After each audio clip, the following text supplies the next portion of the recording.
June 17th, Job 11 through 15. Job 11. Then Zophar the Naamathite replied, "Are all these words to go unanswered? Is this talker to be vindicated? Will your idle talk reduce others to silence? Will no one rebuke you when you mock? You say to God, 'My beliefs are flawless, and I am pure in your sight.' Oh, how I wish that God would speak, that he would open his lips against you and disclose to you the secrets of wisdom. For true wisdom has two sides. Know this, God has even forgotten some of your sin. Can you fathom the mysteries of God? Can you probe the limits of the Almighty? They are higher than the heavens above. What can you do? They are deeper than the depths below. What can you know? Their measure is longer than the earth and wider than the sea. If he comes along and confines you in prison and convenes a court, who can oppose him? Surely he recognizes deceivers. And when he sees evil, does he not take note? But the witless can no more become wise than a wild donkey's colt can be born human.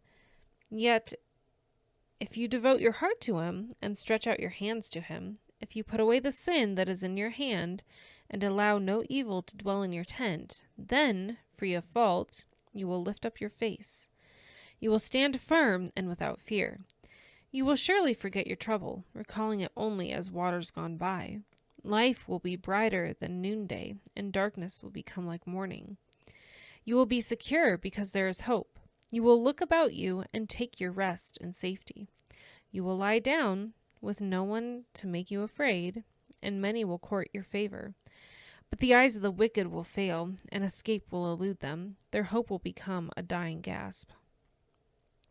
Job 12. Then Job replied, "Doubtless you are the only people who matter. Doubtless you are the only people who matter, and wisdom will die with you. But I have a mind as well as you. I am not inferior to you. Who does not know all these things? I have become a laughingstock to my friends, though I called on God and he answered, a mere laughingstock, though righteous and blameless. Those who are at ease have contempt for misfortune, as the fate of those whose feet are slipping. The tents of marauders are undisturbed, and those who provoke God are secure, those God has in his hand. But ask the animals, and they will teach you, or the birds in the sky, and they will tell you. Or speak to the earth, and it will teach you, or let the fish in the sea inform you. Which of all these does not know that the hand of the Lord has done this? In his hand is the life of every creature, and the breath of all mankind. Does not the ear test words as the tongue tastes food? Is not wisdom found among the aged? Does not long life bring understanding?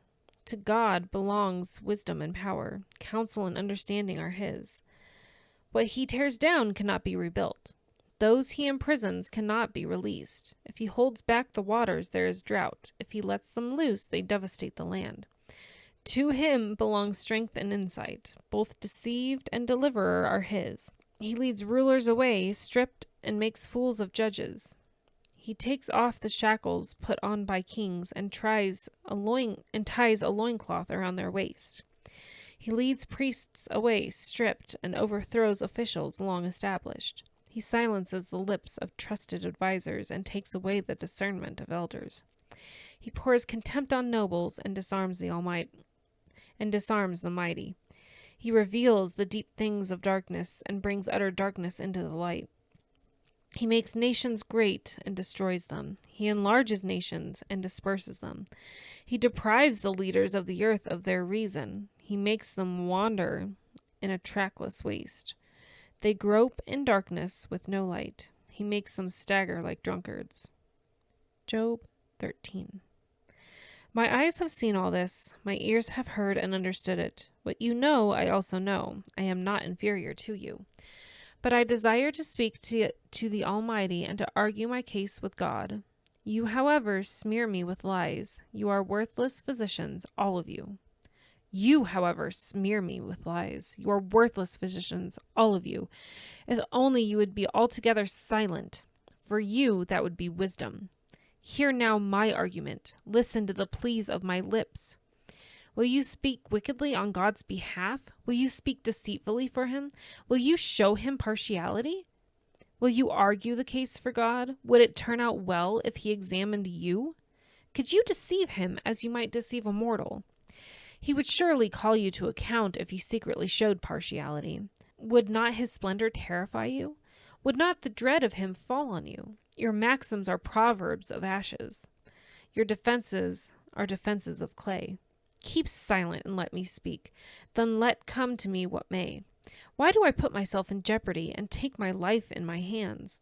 Though he slay me, yet will I hope in him. I will surely defend my ways to his face. Indeed, this will turn out for my deliverance. For no godless person would dare come before him. Listen carefully to what I say. Let my words ring in your ears. Now that I have prepared my case, I know I will be vindicated. Can anyone bring charges against me? If so, I will be silent and die.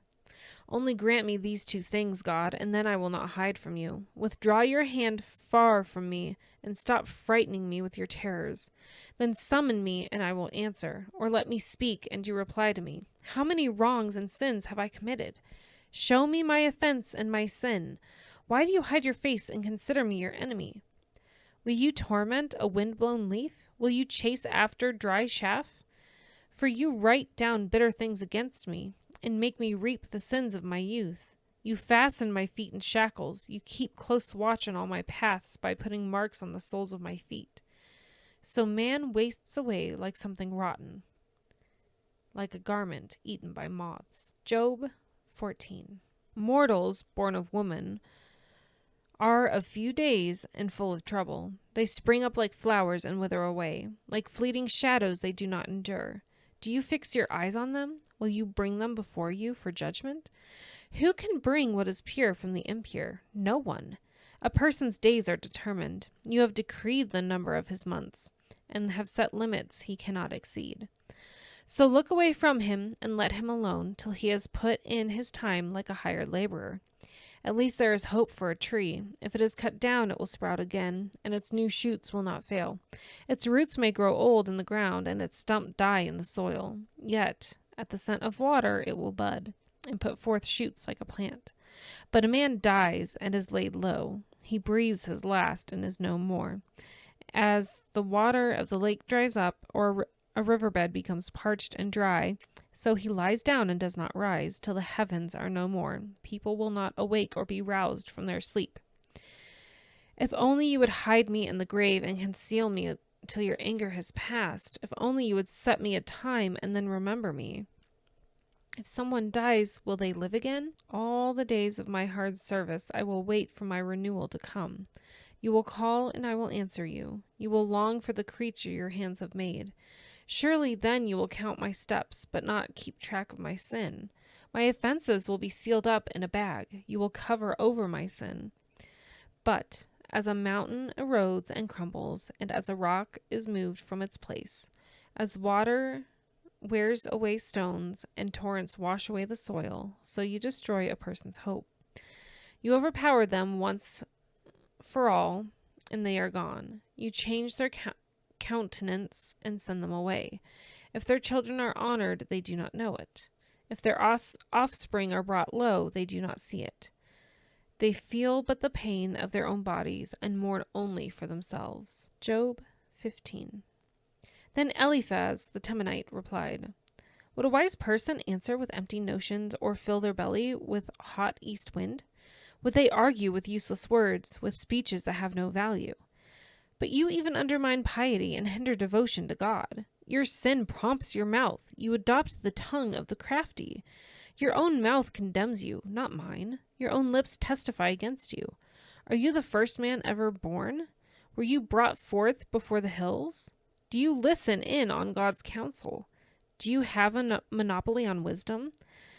What do you know that we do not know? What insights do you have that we do not have? The gray-haired and the aged are on our side, men even older than your father. Are God's consolations not enough for you, words spoken gently to you? Why has your heart carried you away, and why do your eyes flash so that you vent your rage against God and pour out such words from your mouth? What are mortals that they could be pure, or those born a woman that they could be righteous? If God places no trust in his holy ones, even if even the heavens are not pure in his eyes, how much less mortals who are vile and corrupt, who will drink up evil like water? Listen to me, and I will explain it to you. Let me tell you what I have seen, what the wise have declared, hiding nothing received from their ancestors, to whom alone the land was given when no foreigners moved among them. All his days the wicked man suffers torment, the ruthless man through all the years stored up for him. Terrifying sounds fill his ears. When all seems well, marauders attack him. He despairs of escaping the realm of darkness. He is marked for the sword. He wanders about for food like a vulture. He knows the day of darkness is at hand. Distress and anguish fill him with terror. Troubles overwhelm him like a king poised to attack. Because he shakes his fist at God and vaunts him against the Almighty, defiantly charging against him with a thick, strong shield. Though his face is covered with fat and his waist bulges with flesh, he will inhabit ruined towns and houses where no one lives, houses crumbling to rubble. He will no longer be rich, and his wealth will not endure, nor will his possessions spread over the land. He will not escape the darkness, a flame will wither his shoots, and the breath of God's mouth will carry him away. Let him not deceive himself by trusting what is worthless, for he will get nothing in return. Before his time he will wither, and his branches will not flourish. He will be like a vine stripped of its unripe grapes, like an olive tree shedding its blossoms. For the company of the godless will be barren, and fire will consume the tents of those who love bribes. They conceive trouble and give birth to evil. Their womb fashions deceits.